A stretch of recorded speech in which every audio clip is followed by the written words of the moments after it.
Welcome back to the Wounded Inner Child series. Today we're going to be talking about the shame wound. Before we begin, take a slow breath. If you've ever felt like you are too much or not enough, if mistakes feel heavier for you than they seem for other people, there's a quiet voice inside that says something is wrong with me. This isn't because you're broken. It's because at some point you learn to turn pain inward.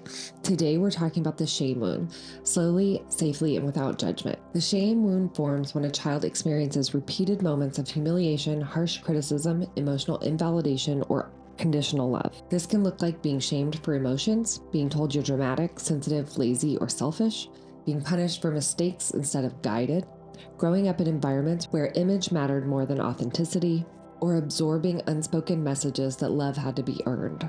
A child cannot believe my caregiver is unsafe, so instead they believe I must be the problem. This is how shame protects attachment. The child turns anger, confusion, and hurt inward because blaming themselves feels safer than losing connection, and a core belief forms. If I were better, this wouldn't have happened. Shame isn't loud. It often feels like heat in the face, a sinking in the stomach, wanting to disappear, tightness in the chest, collapse in posture.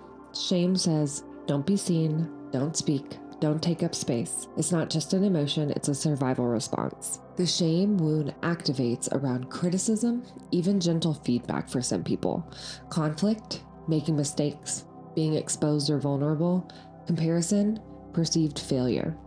And when triggered, the mind often spirals into, I should have known better. Why am I like this? Everyone else handles this better than me. The nervous system moves towards collapse, not because you're weak, but because your system once learned that disappearing was safer than being seen. In parenting, shame can often feel overwhelming. You may notice feeling like a bad parent quickly, overcorrecting after mistakes, difficulty repairing because shame feels paralyzing, yelling then spiraling into self-criticism, comparing yourself constantly. The trigger isn't the moment.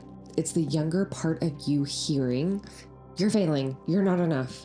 And shame convinces you that your mistakes define you. But mistakes are part of being human, not proof of defectiveness. In relationships, the shame wound often leads to people-pleasing, over-apologizing, avoiding vulnerability, fear of truly being known, accepting less than you deserve. Because if you believe you are fundamentally flawed, you tolerate treatment that confirms that belief. The inner child thinks if they see the real me, they'll leave. So you hide parts of yourself. You overfunction to compensate. Shame deeply impacts visibility. You might notice fear of speaking up, overworking to prove your worth, perfectionism, procrastination, and imposter syndrome. Success feels fragile because deep down, shame whispers, you don't deserve this. They'll find out who you really are. But who you really are was never the problem. Healing the shame wound is not about becoming flawless. It's about separating your identity from your behavior. You are not your worst moment. You are not your mistakes. And you are not your coping patterns. The inner child needs to hear, there's nothing wrong with you. Not as a mantra to force, but as a truth to slowly allow. Shame dissolves in safe connection with others and with yourself. So, if it feels safe for you right now, place one hand over your heart and say quietly, even when I make mistakes, I am still worthy of love. Notice what happens in your body. If resistance comes up, that's okay. We're not forcing belief. We're offering possibility. Today, I want to leave you with this. Where in your life are you still confusing imperfection with unworthiness? And what would you change if you began relating to yourself with the same compassion you offer others? If this resonates, be gentle with yourself today. Shame thrives in secrecy. Healing happens in safety. You are never too much, and you are never not enough. I love you so much. If this resonated with you today, please feel free to like this video, share it with anyone that you think could benefit from it. Remember, there's nothing wrong with you. There's nothing that needs fixing.